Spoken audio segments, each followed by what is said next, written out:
Question from one of the many students. We have an overflow room here, by the way. Overflow crowd. Go ahead. How's it going? Thank you for joining us today, Vice President. I'm Thomas Doe, a student here at New England College. Hey, Tom. My question was, given the skyrocketing price of higher education in our country, if elected, what will your plan be in making higher education more affordable for young Americans? Well, I think it's a great question.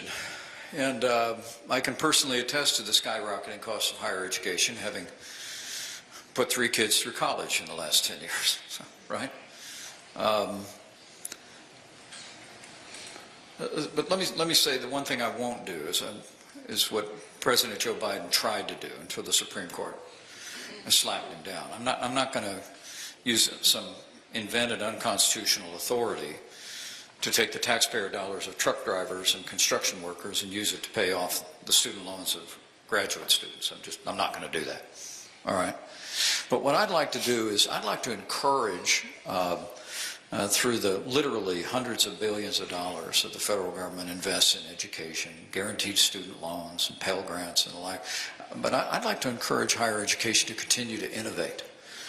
I mean, one of the things that we learned through that pandemic was about distance learning and the ability to continue to build out your education online. And so I'd really like to see if we can facilitate and lower the cost of education by facilitating online learning and distance learning and also allow people to better shape their own curriculum and their own degree portfolio around what their needs are and their aspirations are. There's one other thing I'd like to do too. When I was governor of the state of Indiana, we set a goal of making vocational education a priority in every high school in the state. I mean, look, a lot of times now career technical education, as it's known, has migrated to community colleges. I think it's the same here in New Hampshire. But we don't expose young people in high school, with some exceptions, to technical careers. And a lot of times, I've known a lot of young people over the years will drift into getting a 4-year degree, and then they get to the end of it and they realize that their gifts are in a different place.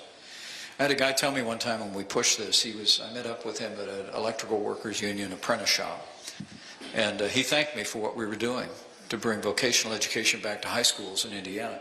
And he said, "Where were you when I was growing up?"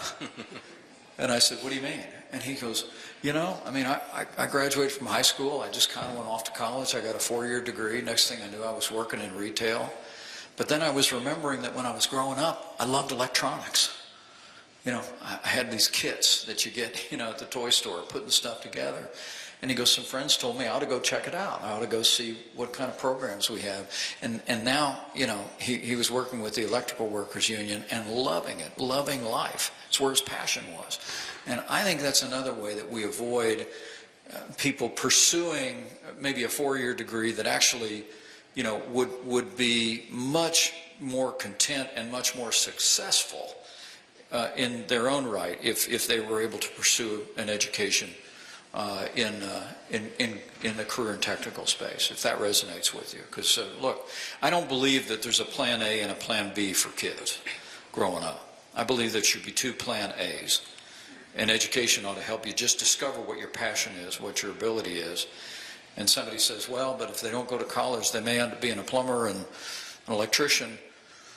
Let me have a conversation with you later about what I pay plumbers and electricians. Okay. I know a lot of plumbers and electricians that do really well. Okay, and we got to tell people that. We got to tell young people that, and about the great quality of life you can have with vocational education. Before governor, before vice president, before congressman, you were a radio talk show host. So I was. Imagine that. Reset the program here on Sirius XM as we come out of a commercial break and put on your best radio talk show voice. You mean like right now? You don't have a Three Stooges. Are we going to a break time. right now? We're coming out of a break. Oh, we're coming out of the break. Right now? Right now. Okay, let me get worked up to it a little bit. Welcome back to Sirius XM with former Vice President Mike Pence here in New Hampshire. Nice. Sound like a real professional.